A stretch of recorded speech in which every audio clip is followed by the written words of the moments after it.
Hi everyone, Mark Cabanis here for a Jubilate Music Group product focus video.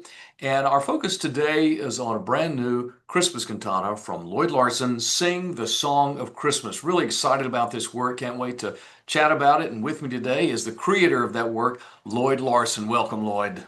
Hi, Mark. Thanks. Nice to be with you and look forward to chatting about Sing the Song of Christmas. You bet, Lloyd. My perennial question in a case like this, and it's always, I still am going to ask it, or at least comment it to set up what may be my first question for you, and that is that, well, I mean, how many cantatas, Christmas cantatas, Lloyd? We've been doing this for a long time, and I remember I published one of your early ones years, well, probably 25 years ago. I mean, would you say you've written 20 of them, 23, 25? I mean, no Um, one's counting, but you might have a sense of that. yeah, Christmas. I'm over 30 at this point for Christmas. Some of those have been collaborations with some of our colleagues and peers, Joe Martin, Mary McDonald, Joel Rainey, some others. But for the most part, those have been solo projects. So yeah, I mean, I guess that's commentary on how long I've been doing these kinds of things. But it's always one of the high points of my year when I'm engaged in preparing and writing and eventually producing, recording these Christmas projects because it's such a central part of our church year and of our faith. And so, yeah, that's kind of what I've been doing though for a lot of years with these. You bet. And we are the beneficiaries, Lloyd, not only as publishers, but as congregants and directors and conductors. And so many thoughts come to mind based on what you just said. I mean, I guess one of the things I was leading up to is, with that many under your belt, I mean, how do you find the angle? And we're going to talk about that angle. But, Christmas, it's such a joyous season, and who doesn't love Christmas other than the Grinch? And of course, he even got turned around.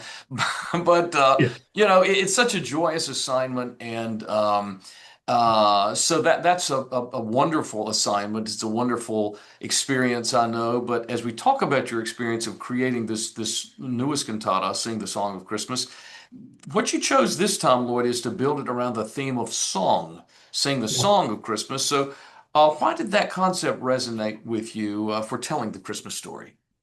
Well, I mean, music is so central to the Christmas season in particular. I mean, we could say it's central to our faith, and that's true. But when you go back and you talk about how we celebrate I mean, it's impossible, whether we're a musician or not, I think, to even envision the Christmas season and the Christmas story without music being front and center in terms of what we do. I mean, it accompanies us as we go to the mall. It accompanies the airwaves in our homes and in our cars and in the stores when we're shopping and all that.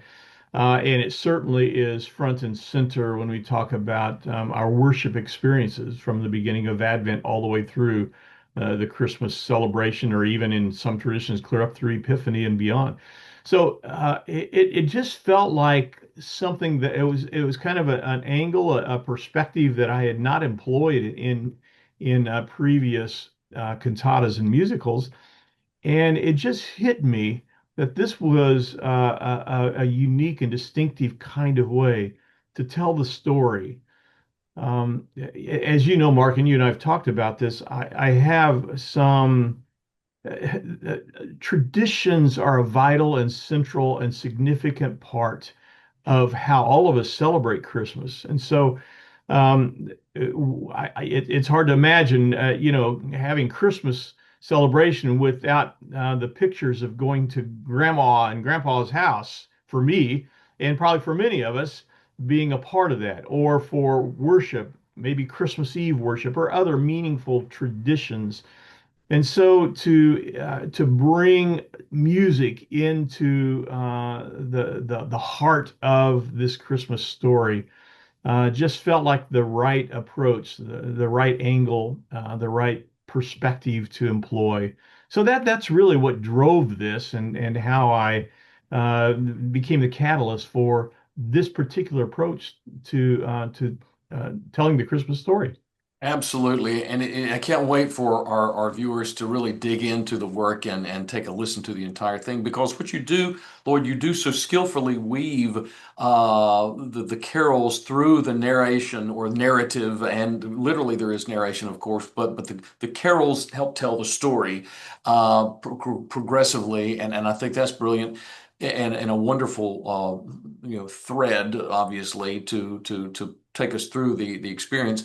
My question next would be, how did your creative process, when do you decide, this one needs an original moment and this needs a carol? And because there's so many carols to choose from, but and I know as a publisher, as a writer, that we always want to balance. You want to scratch them where they itch, as I like to say, in terms of having those moments. We want to sing joy to the world or whatnot every Christmas, certainly because those pillars of our Christmas Christian experience, and yet cantata needs those new moments, and everyone, this one has got some beautiful new moments in it. I can't wait for you to hear. But how do you make those choices and decisions, Lloyd, as part of your process? Yeah, I think one of the keys, or one of the hopes anyhow, is that it doesn't feel contrived and that it feels organic to the process. I mean, if you front load a, a musical with all the carols and you backload it with all the original material, I think you kind of lose a sense of cohesion and a sense of an organic blending of original and familiar. So when it starts out, I'm not sure that I say, this is going to be a spot where I need to make sure I have a traditional and a familiar, and this is where I definitely want to make sure it's an original. But as you know, because I send these your way for you and your editorial team to review, I tend to sketch out where I see this going, and I say my thinking at this moment is that this will focus on an original piece, but it might incorporate a familiar snippet from an O Come Emmanuel, or Angels We've Heard on High, or whatever. And rarely does the final version replicate 100% what the initial proposal was. And again, I feel like that's part of the organic process, the creative process.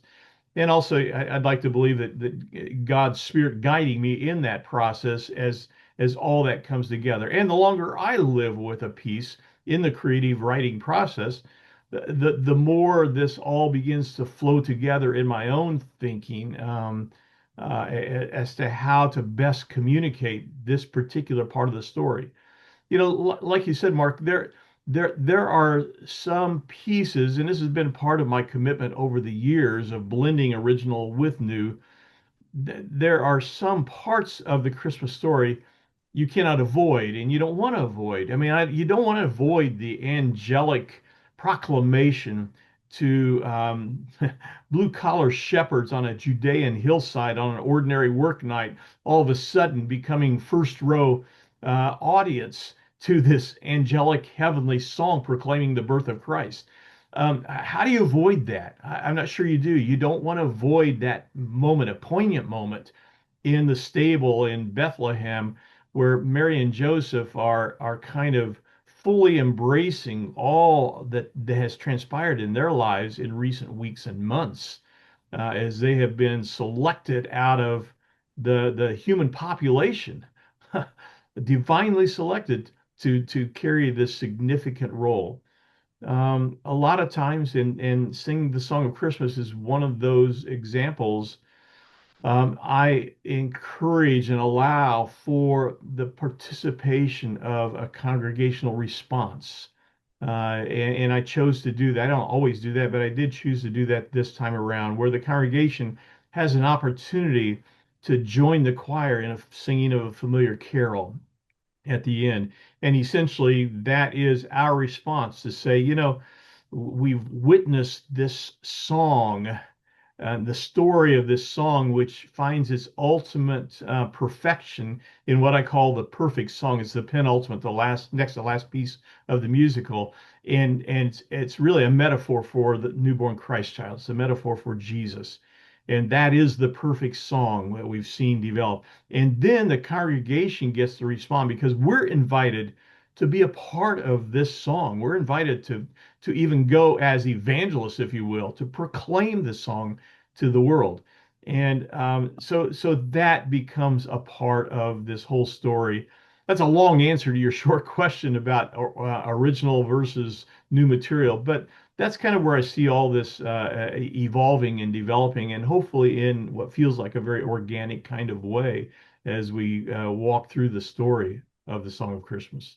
So well said, Lloyd. Thank you. I loved all of that, and as kind of a peek into your creative process, and what also strikes me to hear you say that is that it would be so, I don't know, easier or whatever, or to kind of go through the motions. But when you think of, as a publisher, as a writer of a Christmas cantata or musical, but when you think, and when we think in this moment of that Christmas story, it truly is breathtaking. I mean, and I think as publishers, as Christians, as writers, it serves us well to step back each time and look at it from a different angle Yep. and try to peel back more layers of it because it certainly is extremely layered. I mean, these were human people, Mary and Joseph and the shepherds in an ordinary people in an extraordinary event, Yep. and that of course we all celebrate Christmas and rightfully so in our churches and other places and venues each year. But again, with this work, I think it so wonderfully shines a spotlight. The work is new, and it shines a new spotlight with these ways that you're approaching it. And again, I think it just makes it all the fresher because we never want to become complacent about this breathtaking story. Um, Right. and as you did create it, Lloyd, were there any particular moments, or was there a particular moment in writing it that surprised you or moved you personally? Yeah, actually there was. One of the approaches I took, this was, I think it's about the third piece into the musical. It's titled Be Not Afraid. And this, one of the prominent themes we see in Scripture, particularly in the New Testament, but in other places as well, is this heavenly message to we mere mortals. And God says, Be not afraid.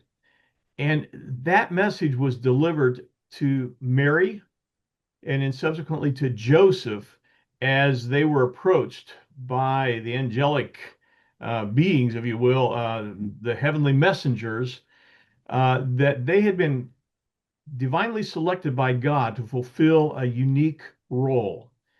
Well, if an angel knocks on your door or my door, there's going to be a little anxiety about whatever that encounter is going to entail. And we see that in terms of the response for Mary and Joseph, but they are assured by Gabriel they need not be afraid because they have found favor with God and they have been divinely chosen for this role. And so these become essentially the ways of conveying this part of the story. And then as the song itself evolves and develops, then the final refrain becomes a resounding, with strength, response that says, I am not afraid, or I have found favor with God, and God will see me through. God will guide the path. That's not the exact verbiage, but you get the idea. That was essentially the response of Mary and Joseph. And I thought, that's a powerful message for me, for all of us at some stage, some season of our lives where we have encountered the unexpected and maybe been thrust into a situation we wouldn't have signed up for, but there we are. But with the presence of our God in our lives, the presence of the Holy Spirit, um, he says, be not afraid. And we can respond, I think, with faith and assurance that I am not afraid. That doesn't mean there's not some moments of trepidation and fear, but ultimately we have to believe, if we believe in our faith at all, that our God will see us through, and we do not ultimately need to be afraid. I am not afraid. So that Thank that was you. that was a poignant moment for me. Thank you, and I can tell it was. And when we were reading through, little bits at a time as it came in, and the whole work and editorially, we all commented that wow, this is a really fresh moment for this moment in the story. Where it starts "Be not afraid," and then you turn it around and it's very declarative. This is I will not be afraid. I'm not afraid, and so I can't wait for our viewers to hear that moment. And Lord, as we come down the home stretch with our product focus here today, when you think about this work, can you give it to us in one sentence? And I'm going to, or at least what you want the choir and the congregation to take away, and I will tease your whatever with the subtitle is a musical celebration. Yeah. So and what tell us what that's all about, because maybe that's a hint as to what you're trying to say this work is really ultimately all about.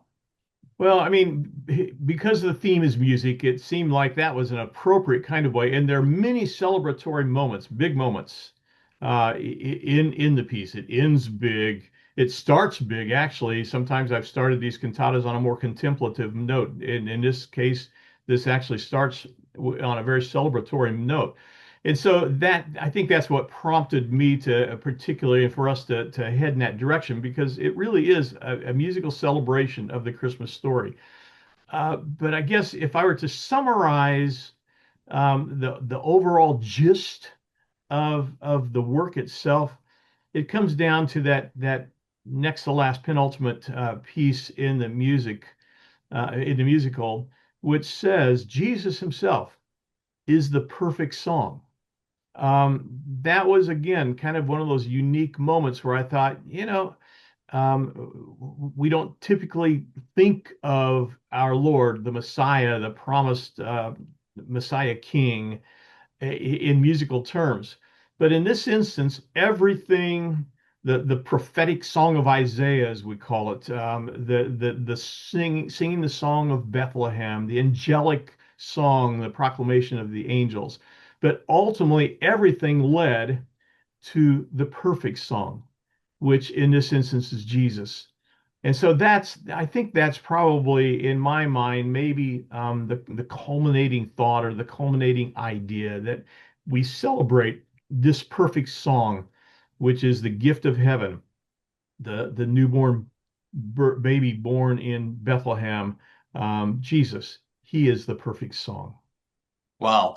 Thank you, Lloyd. That's beautifully said, and we're so excited about this new cantata, Lloyd, and can't wait for all of you viewing to check out and to review and preview and enjoy this new work from Lloyd. Lloyd, thank you so much for being here today on this product focused video, and we're excited about the time ahead to get this out there and for everyone to see and hear it. Thanks again for being a part of today's episode.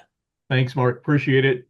Merry Christmas. And Merry Christmas to you too, my friend. And thank you for tuning in to this product focused video, Sing the Song of Christmas.